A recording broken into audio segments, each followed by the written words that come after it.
各位同學，你哋好。唔經唔覺，全校提升學生溝通能力計劃嚟到今年度最後一個單元啦。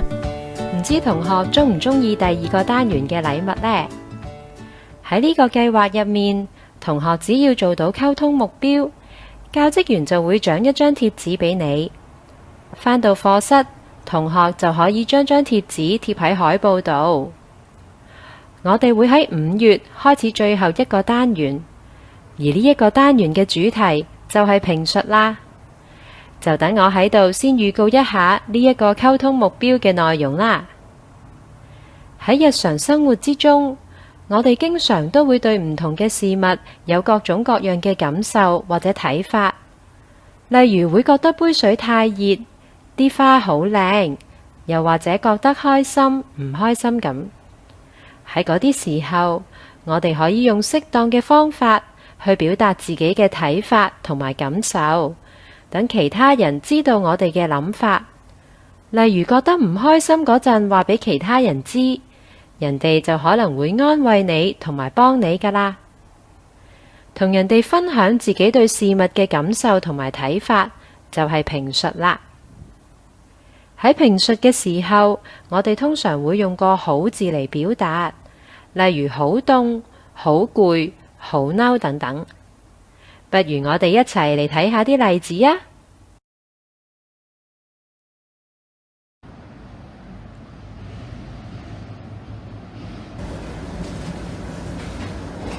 哇，好熱啊！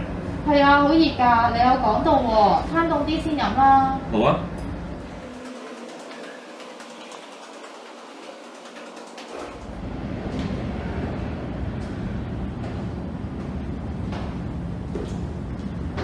黃姑娘，我好攰啊！你有講到你好攰喎，獎張貼紙俾你先。咁你唞陣啦。好啊。除咗就咁評述之外，我哋仲可以做啲補充，話俾人哋知點解會有咁嘅睇法。例如個袋好靚啊，有好多唔同嘅顏色。我哋要一齊睇下啲例子啊！好嘈啊！好嘈啊！啲車聲好嘈啊！我又講到咩事好嘈喎，獎張貼紙俾你先。